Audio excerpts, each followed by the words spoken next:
CHRONOS, a techno-thriller in 10 episodes, written by William Hearn. Narrated by the author. Episode 10, Trapped. Chapter 48. I race down the stairs of the lighthouse and through into the cottage.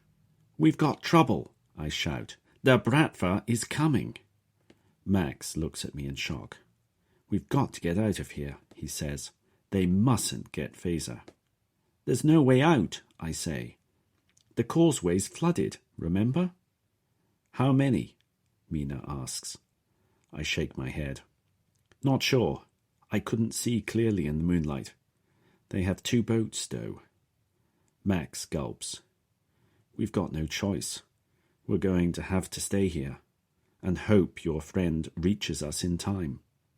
I nod. "Agreed. We're going to have to barricade ourselves in here." Mina looks around. "We need a safe place for Phaser," she says. "What about the lighthouse?" "There's a small living area on the 3rd floor," I say. "It's not much, but it's high up. Should be out of reach." "Okay," says Mina, her mind clearly made up. "Right, let's get moving. Max, you hold Phaser. I'll carry the supplies." She reaches out and touches me on the arm. "Tom, it's down to you to fend them off. Can you manage that?" "On my own?" I ask. "Yes," she says. "There's no other choice. I need Max to help me with Phaser." I say nothing. "Well, if you like, I'll stay here and defend us all," says Mina, growing impatient. "And you deliver the child. Just remember that if the baby stops breathing, CPR is best done using 2 or 3 fingers of the hand at a rate of 3 or 4 compressions every." Okay, I say, relenting. "I'll stay here and do my best." Max picks up his wife in his arms, wrapping her in a blanket. He carries her out of the room and into the lighthouse. Mina follows with the medical supplies and the water. I listen to the sound of their hurried footsteps receding into the distance. I'm left in the room, alone. "Yes, I'll stay here and fend the Bratva off," I say to no one in particular. "By myself, against a group of military professionals, who are probably armed. No, not a problem." I go over to the cottage window and look out on the bay. The 2 boats are close to the lighthouse now. I can see figures in each boat now. I count them carefully. There's 2 in one and 3 in the other. 5 in total. I pause and consider what to do. I can barricade the window of the cottage with the shelving, but the door is a problem. Although it's solidly made of steel, it opens outward, and the only way of securing it is on the outside. There's no way I can lock it shut on the inside. I can try to jam the door in place, but that's not going to stop a couple of determined attackers for more than a moment or 2. I take a deep breath and make a decision. There's no way that I can defend the cottage. I will have to retreat into the lighthouse proper. I run through the corridor into the lighthouse and race up the stairs to the 2nd floor. I go into the storeroom and start rummaging around, looking for anything that I can use as a weapon. I find a couple of old semaphore flags and little else. There's an old rope coiled in the corner of the room, however, and I pick it up and sling it over my shoulder. I'm about to give up on the search when I notice a cardboard box. Inside is a small hacksaw. An idea forms in my mind. I grab the saw and leave the room. I cross over the gap in the walkway using the plank, then turn around and pull the plank over to my side. I find the midway point of the plank and start to cut the wood with the saw. I keep sawing until I'm about 3/4 through the wood. I then push the plank back over the gap, making sure that the sawed cut is on the underside of the plank, out of sight of anyone crossing. My carpentry complete, I race up the stairs to the gallery and look out. The boats have now landed on the rocky outcrop. I watch as 4 of the figures spread out to encircle the cottage and lighthouse. One man remains behind with the boats. As he waits, I see a glint of metal around his hand level in the weak moonlight. He's armed with a gun. I presume that the others are too. Through the darkness comes Christoph's booming voice. Tom, Max, Phaser. That was a clever trick you pulled with the cube servers, but we have you surrounded now. Come out of the building right now, and no one will get hurt. You have my word. You have my word, I think to myself. Yeah, right. Just like you fixed it so we'd run out of petrol heading away from the exchange point. Christoph pauses, waiting for a response. I decide to say nothing. Why give a clue as to our exact location? Christoph continues. Very well. In 5 minutes I will send my people in to get you. They will use whatever force is necessary to subdue you. It will not be pleasant, I can assure you of that. I suggest you give yourselves up before then. I head back down the stairs and look in on Phaser and Co. She's lying on the camp bed, with Max sitting down beside her, holding her hand. She's groaning and sweating profusely. The contractions have clearly begun again. Mina looks round at me. The contractions are coming fast now, she tells me. I don't think we've got long to wait. The Bratva has landed, I say. Christoph's given us 5 minutes to surrender. After that, he says he'll be coming in to get us. Max snorts. We have to hold out, he says. They're not getting their hands on us again. I'm doing what I can, I say, trying to sound reassuring. There are 5 of them, though, and they're carrying guns. Do your best, Max says simply. I leave the room and head back up to the gallery. I keep low to the floor in order to avoid being spotted and scan round, trying to spot our attackers. The only figure I see is by the boats. 1 minute left, Christoph calls out from below. This is your last chance. Give up now, and this can all be over peacefully. I slink back down the stairs and head to the bottom of the stairs to the 2nd floor. I squint round the corner. I can see the gap in the walkway and the plank over it. From far below, I hear quiet footsteps. They move cautiously, slowly, getting closer all the time. Peering round the corner, I spot Dum coming along the walkway. He's dressed in a police uniform again. A small, powerful-looking handgun is in his right hand. Dum comes to the gap in the floor. He pauses and looks down at the long drop to the ground. He spits and pauses, listening for the sputum to hit the floor. Very carefully, with his arms spread out wide for balance, he starts to inch across the plank. Dum gets halfway across the plank. The plank squeaks but doesn't break. I start to panic, realizing that my trap isn't springing. I have to act. I grab the rope from around my shoulders and quickly tie one end of it to the staircase's handrail. Still holding the other end, I race out onto the walkway and onto the plank, rushing towards Dum. Before Dum can react, our combined weight causes the partially sawn plank to crack into 2. The plank and the 2 of us plunge through the gap, me still holding tightly onto the rope. I feel the rope tighten in my hands. I hold on grimly as the rope snaps taut. My arms are nearly wrenched out of their sockets as the rope arrests my fall, but somehow I manage to cling on. Dum continues to fall, a scream on his lips. This cry stops suddenly as he hits the ground. His body crumples, and his head ends up at a 90-degree angle to the rest of his body. I dangle from the rope some 5 meters above the ground. From above me, I hear a snapping sound as the fibers of the rope start to break.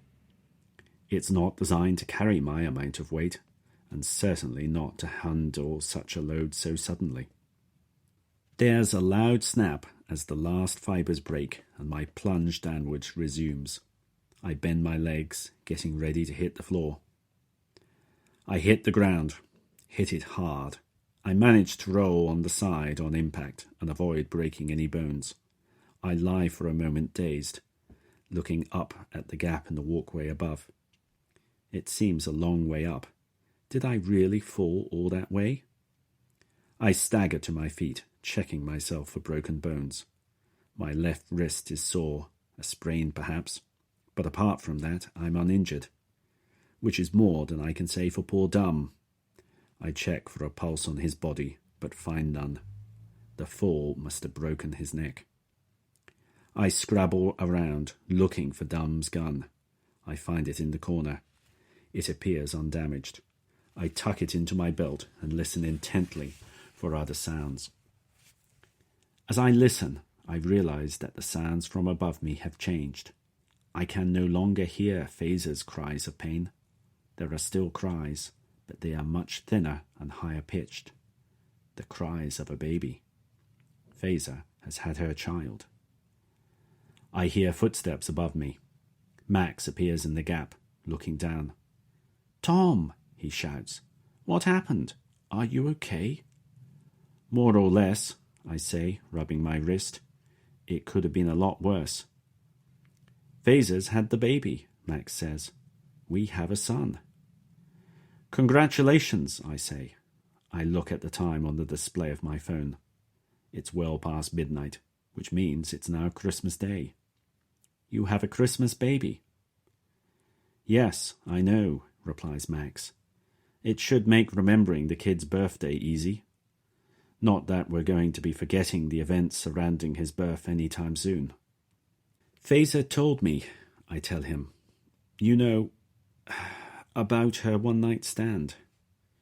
Can you tell if he's yours?" "I don't care," Max says. "Whatever his parentage is, he is my son." At that moment, my phone rings. I answer. It's Ruth calling, but I can barely hear her due to the amount of background noise. "Where are you?" I ask. "Sounds as if you're in the middle of a waterfall." "I told you I was getting alternative transport," replies Ruth. "Well, I found something. A helicopter." "A helicopter?" I say. "How on earth did you manage that?" "I have my ways," replies Ruth, enigmatically. "I'm 10 minutes out from you. Make sure you're ready for pickup when I arrive." I think frantically.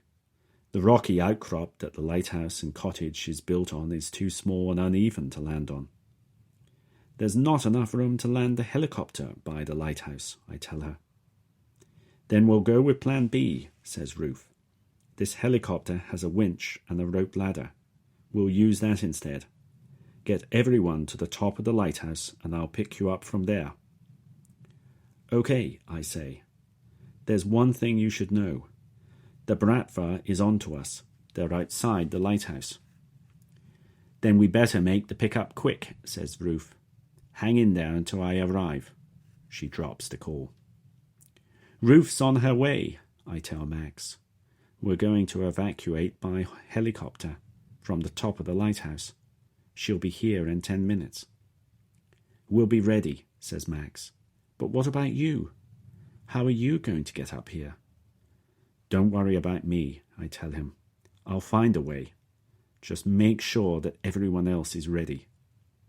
"Okay," says Max. "But if I'm not there when the helicopter arrives," I continue, "don't wait for me. Just go.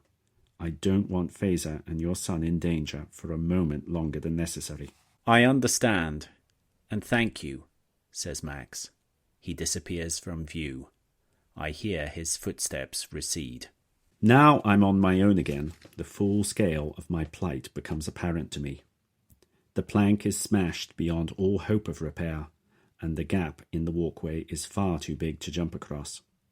I look around for something else that I can use to put across the hole, but find nothing suitable. And, I remind myself, there are at least 4 of the Bratvas still around. I doubt that they will politely step aside to permit Ruth to rescue us. Unless she's commandeered an armoured gunship, I doubt that the helicopter will be able to take more than a couple of shots. I return my attention to how to get back to the top floor of the lighthouse. As I'm thinking, an image of the outside of the lighthouse pops into my mind. I recall that there were a set of iron rungs set on the outside, leading to the gallery. The ones low down have been removed, but the ones further up are intact. Perhaps I could reach them from the roof of the cottage.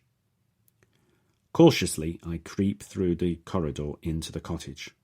My gun held out in front of me, safety off. There's no sign of Christoph, Nadia, or anyone else. I softly climb the dusty steps to the top floor of the cottage. A window looks out onto the roof of the cottage. I open the window as silently as I can, inch by inch. Then I climb through it, onto the roof. The slate roof is slanted, making balance difficult. I edge along the roof, holding on to anything I can, drain pipe, window ledge, and the like, for balance. The wind from the sea is blowing into my face, chilling me. I can already feel my teeth beginning to chatter. Ahead of me looms the outside wall of the lighthouse. Just above the height of my head are the first of the iron rungs.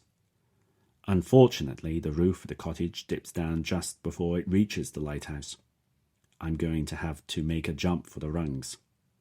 I'm still pondering how best to make the jump when I accidentally step on a loose slate. The slate careers down the roof and disappears. A few seconds later, I hear a loud crash as the slate hits the ground.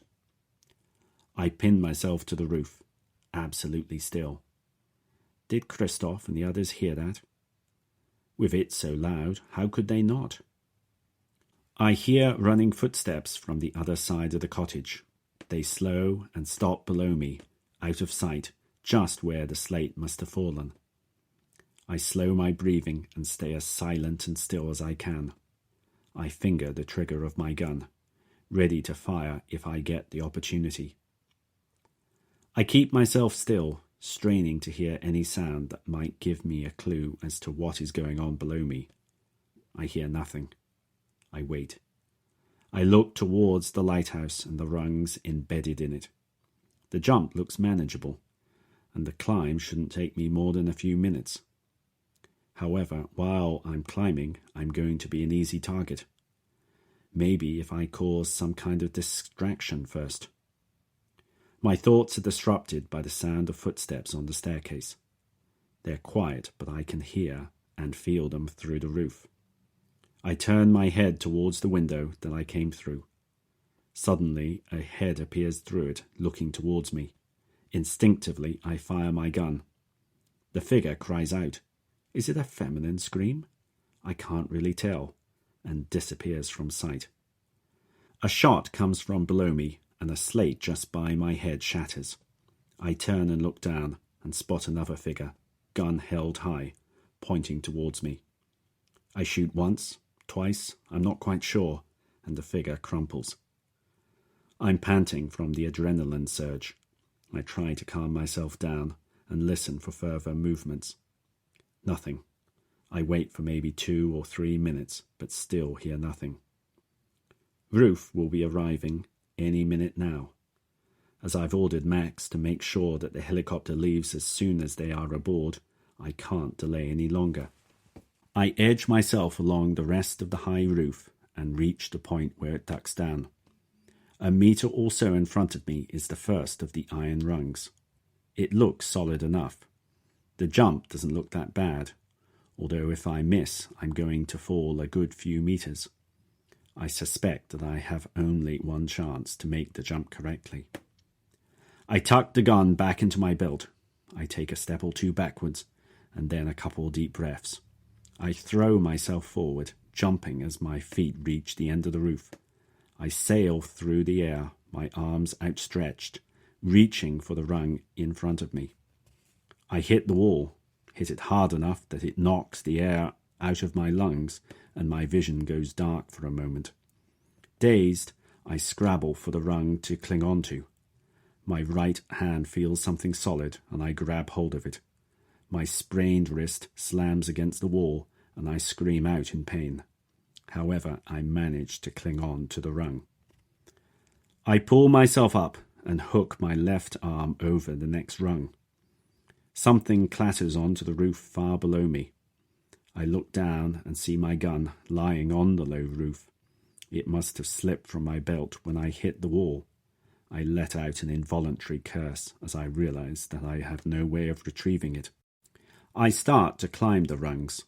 A couple of them don't feel very solid when I touch them, and so I try to avoid them and hold on to the ones immediately above or below them. Fortunately, though, the majority of the rungs are still solid. The rungs feel icy cold as I grasp them. I climb the rungs one by one. It's slow work as my injured wrist means that I can only pull myself up with my other arm. Finally, however, I reach the top, puffing and panting from the exertion. I pull myself over the rails of the gallery and stop to rest for a moment, slumped against the glass of the lamp room. I hear a buzzing sound in the distance.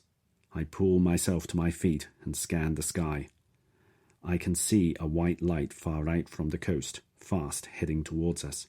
It must be Ruth. Where are the others? I think to myself, suddenly irked. Why hasn't Max gotten everyone up here already? All they had to do was to stroll up one flight of stairs. I had to climb up the outside of the whole bloody lighthouse. I raced down the stairs and burst into the room. Suddenly, I understand the reason why the gallery was empty. Mina, Fazer, plus newborn son, and Max are all in here. Unfortunately, so is Christoph, armed with a gun. He too is dressed in British police uniform. A superintendent at first glance. How typical. Even when in disguise, Christoph insists on having seniority. "Hello, Mr. Jenkins," says Christoph. "I knew you'd turn up sooner or later. I gather that rescue is on the way. By helicopter, I believe. Most impressive." He waves his gun in the direction of the door. "Now, let's go welcome your would-be rescuer." Chapter 49. Christoph herds us out of the room and up the stairs to the gallery. Fazer insists on carrying her baby, despite having difficulty standing. She leans on Max heavily while climbing the stairs. Christoph follows behind us, his gun constantly trained on us. We reach the top and step out onto the gallery. Christoph stays low, partially hidden by the stairs. The helicopter is much closer now. It's a small rescue-type chopper. I catch myself wondering whether it is big enough for us all. Then I realize, with a shudder, that Christoph's plans probably don't involve any of us. As long as the helicopter can fit one passenger, him, then it will serve his purpose. The helicopter reaches us and circles round. Through the windscreen, I see a familiar redhead at the controls. Ruth is flying. Is there any vehicle she hasn't mastered? I rack my brains, trying to think of some way of warning her about Christoph, but nothing comes to mind. The helicopter slows its circling and moves in above us. As it hovers, an automated winch causes a rope ladder to descend. Ruth's voice booms from a tannoy underneath the copter. "Climb in quickly. I can only hover for a few minutes." Christoph comes up behind us. "Time I introduced myself to the pilot," he says. He reaches up and starts to climb up the ladder. Just as his feet touch the lowest rung of the ladder, the helicopter judders, causing the ladder and Christoph to slam hard against the lighthouse's lamp room. There's a cracking sound, but the room's strengthened glass doesn't break. Christoph's gun goes flying out of his hand and skitters across the floor. Max and I see our chance. We leap at Christoph, pulling him backwards, off the ladder and towards the railings. Christoph lashes out with his leg, narrowly missing one of my knees. He reaches over for his gun, but Max hurtles into his middle. Christoph stumbles backwards and falls down the metal stairs. His head hits a couple of the metal steps hard on the way down, leaving a trail of blood.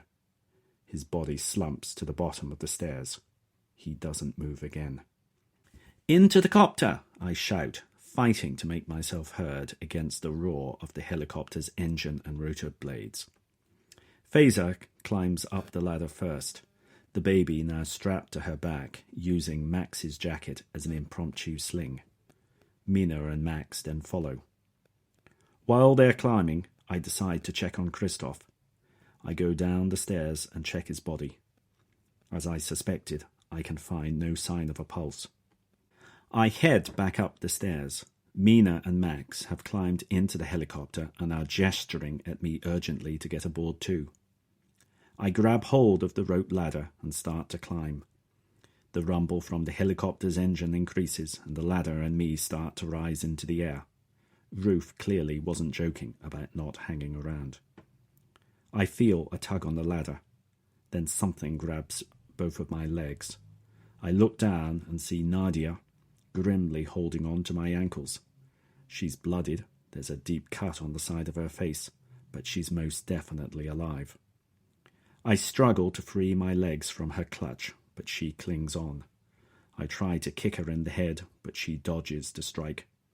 I do at least succeed in kicking her in the back and dislodging the gun she had stashed in her belt. It falls down onto the gallery floor, now fast receding below us. Still holding on to me, Nadia starts to climb up past me. "You are going nowhere," she snarls. She kicks my feet away from the ladder, and I'm left dangling by my arms. Below me is nothing but a drop of several hundred meters into the shallow sea. My sprained wrist screams in torment at the abuse, but I manage to hang on. I have to.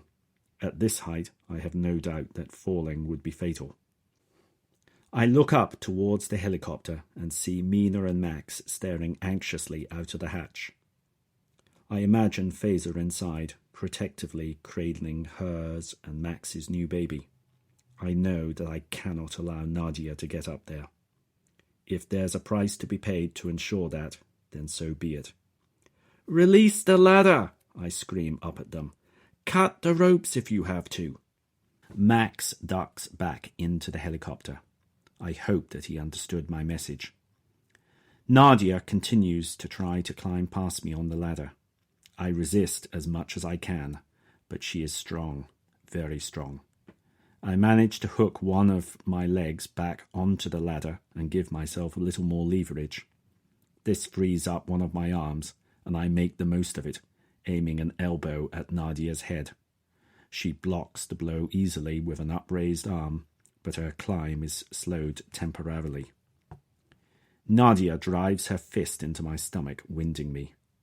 It's all I can do to remain hanging on to the ladder, and she is able to finish climbing over me. "Time you got off," she shouts. I look up and see one of her boots descending towards my face. I dodge the blow to my head, but at the expense of taking the boot to my shoulder. I hear a crack as my collarbone takes the impact.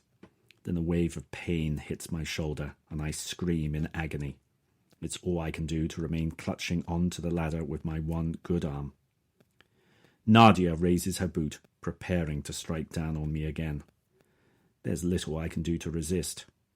Let it be a quick death, is all I can think. Don't let me survive the fall and drown in the cold. I watch as Nadia's boot reaches the top of its arc. It pauses and then starts to move down towards me.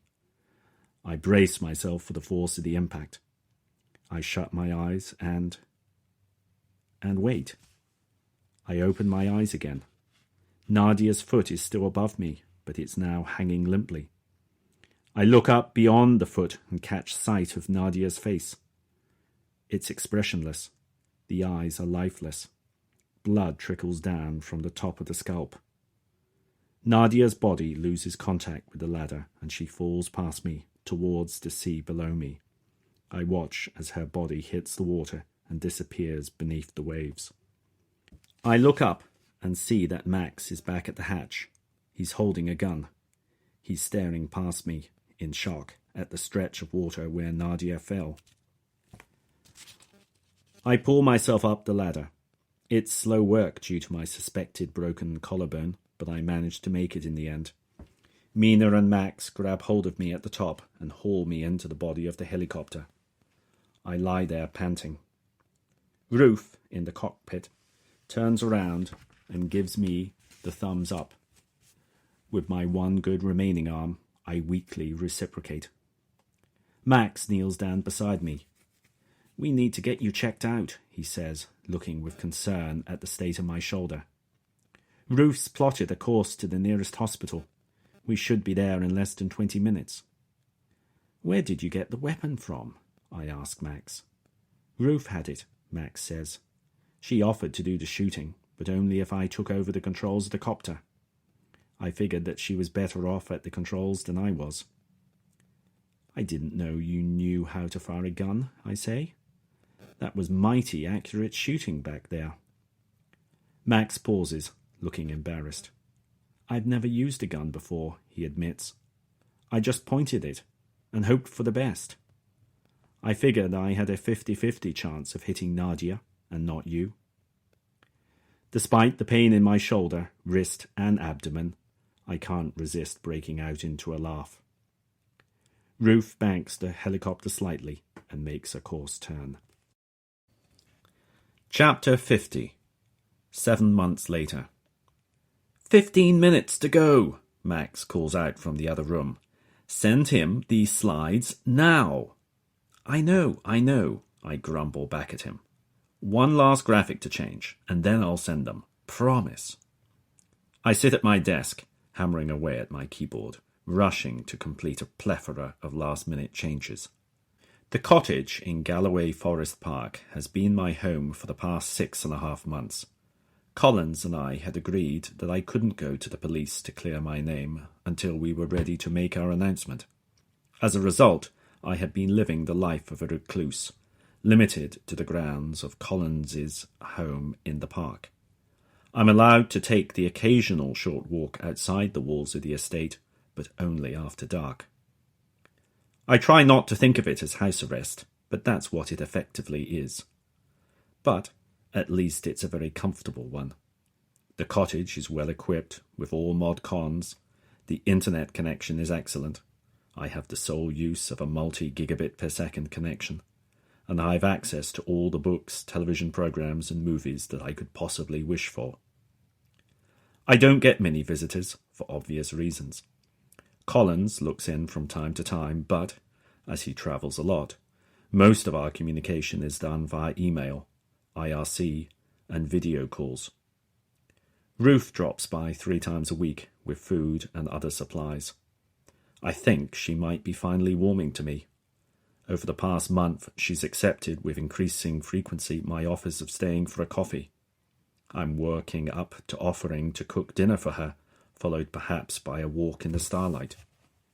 My life as a near hermit doesn't mean that I've been bored. Quite the contrary, in fact. I have more work on my hands than I can possibly manage. Max has helped a lot, remotely of course, though the duties of fatherhood do limit his involvement at times. Today, the result of our labours get announced, with Collins and the other surviving members of CHRONOS making a big presentation on the opening day of the DEFCON conference in Las Vegas. Collins had invited Max to fly out to Las Vegas and be part of the event, but Max decided to come and visit me, to keep me company. I'm trying to play it cool and not let on how much that means to me. I'm not being altogether successful, though. Max comes into my room, cradling his mobile between shoulder and ear. "He's right here," he says to whoever he's speaking to, presumably Collins. "He's sending it right now." I save the slide deck I've been working on and hit send in my email application. I let out a sigh of relief. "All done," I say. "There's nothing left to do except watch the event." Max nods. Still cradling his phone, he walks over to his laptop and logs into the DEFCON live stream. It's transmitting a panoramic view of the auditorium in the Las Vegas hotel. Sound muted. The auditorium is packed. I can't see an empty seat anywhere. There must be a good couple of thousand people present. But what else would you expect for a session with the title Mehmet Yilmaz Speaks? You got the slides? Good, says Max to Collins. Check that slide 10 is what you wanted, he asks, pausing and waiting for a response. It is? Excellent, he says in response to something Collins said. He turns to me and whispers, Collins is happy. Finally. It's showtime. Fazer and Max's baby is now 7 months old and is proving to be a real handful for his happy but stressed parents. They named him Thomas Buckeridge Whiting. I still feel a rush of pride every time I think about having someone named after me. There's a sudden blast of sound to accompany the live stream video. The myriad noises of an audience not yet at rest. People talking, laughing, sneezing and coughing. Then the lights dim in the auditorium. Collins walks out onto the stage. He's holding a few sheets of paper in his hands, more for reassurance than anything, as I know that he has memorized every line of what he is going to say, as well as a presentation clicker. There's muted applause from around the auditorium. Most of the audience is probably wondering just who the hell he is. Good morning, Collins says. Thanks for coming today. My name is Peter Collins, he continues. I, and 6 colleagues of mine, created Cube. Collins pauses to let the sudden flurry of chatter in the auditorium die down, as people realize they are witnessing history being made. We will prove that we are who we say we are through the sending out of a press release that will be signed with the private encryption key of Mehmet Yilmaz. We will willingly sign up to independent verification of our identities and background. As Collins speaks, presentation slides are displayed behind him, the slides that I sent him no more than 5 minutes previously. Let me begin by saying a little about our initial reasons for creating Cube. We wanted to show that a completely decentralized currency system was possible, that there was no absolute need for a currency to require a central bank or other sponsoring body to stand behind it. Our original intent was to create it as just a proof of concept. However, it succeeded beyond any of our wildest dreams.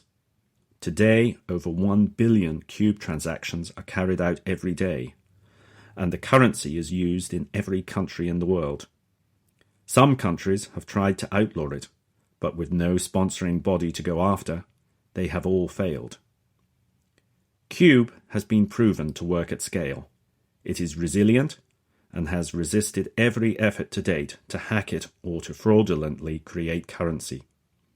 The algorithms and processes that we selected all those years ago have been shown to be the right ones.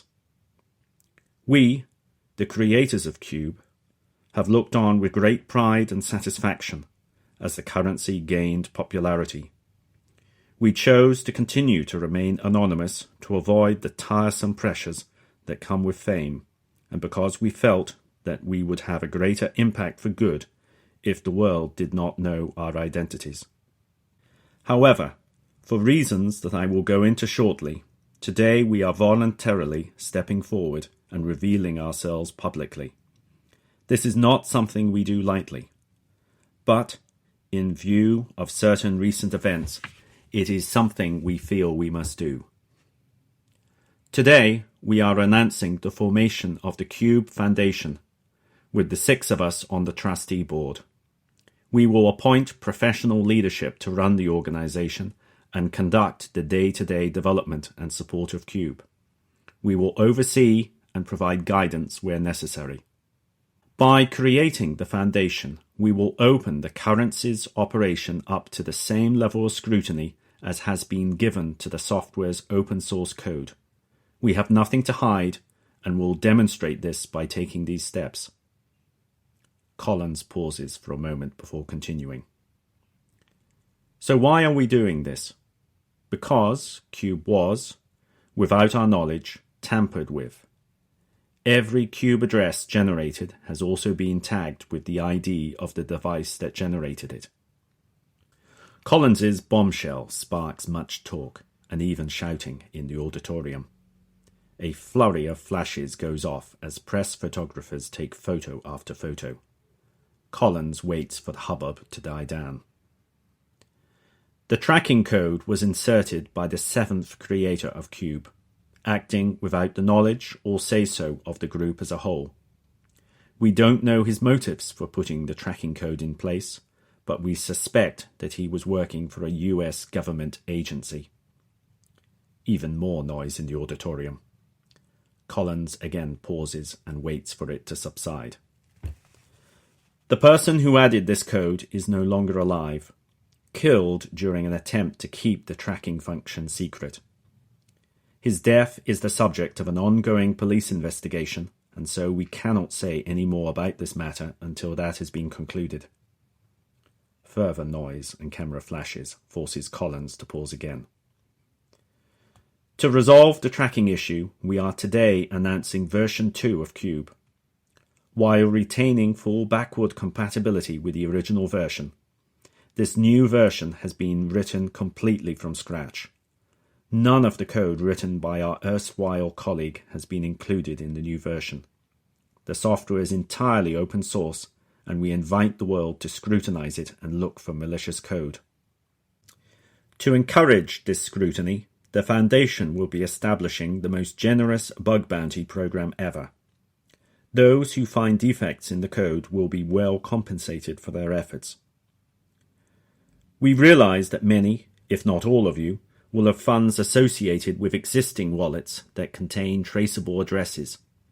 You will undoubtedly want to transfer these funds across to new version 2 wallets that will not be trackable. To enable this to be done anonymously, we have created a new system called the Exchanger. It will allow you to securely and confidentially transfer your funds from your version 1 wallet to any version 2 wallet that you wish. More flashes and chatter.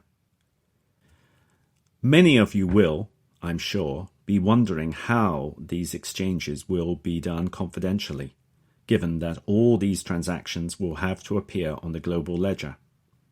To ensure that no linking is possible of the two transactions involved in each exchange, the Foundation will be using up to $10 billion worth of its own funds of Cube to ensure that transaction amounts are randomized.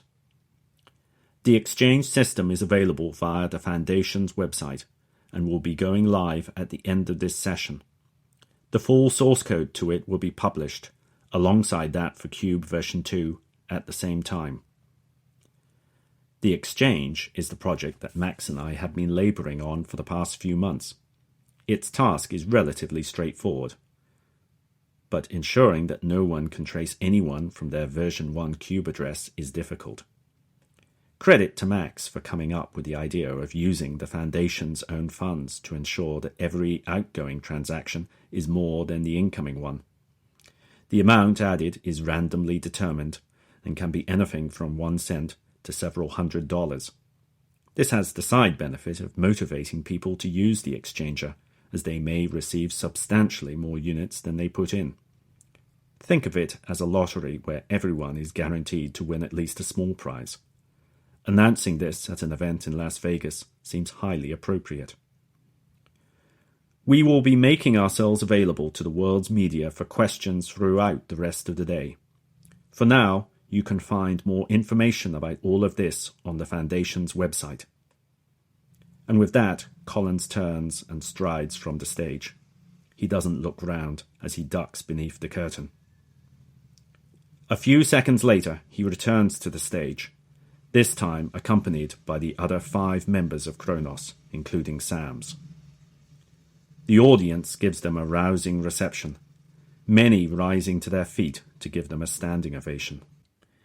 The 6 remaining members of CHRONOS wave at the audience as they are applauded. There's much hugging and backslapping. Sam's is warmly embraced by each of the other men, Collins especially. It's as if the Beatles held a reunion, remarks Max. If there were 6 of them, and if they published all of their music anonymously, I reply. Do you think that there's still a sleeper agent remaining within the group? Max asks. I don't know, I answer.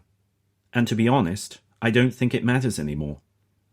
With the creation of the foundation, the group has made it difficult, if not impossible, for any remaining rogue party to disrupt operations.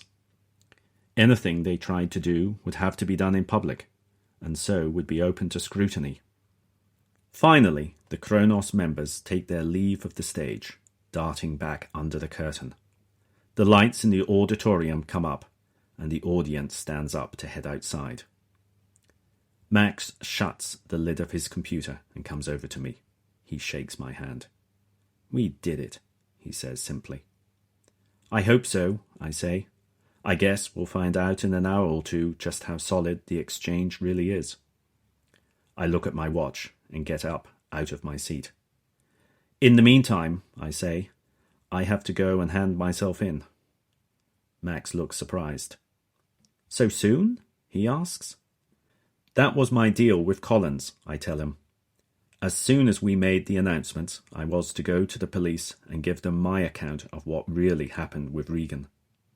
We walk to the front of the cottage. Outside, parked in the driveway, is the Range Rover. Ruth is at the wheel. Ruth's taking you? Asks Max. Yes, I answer. She's driving me to the police station in Dumfries. Collins has arranged for a solicitor to meet me there.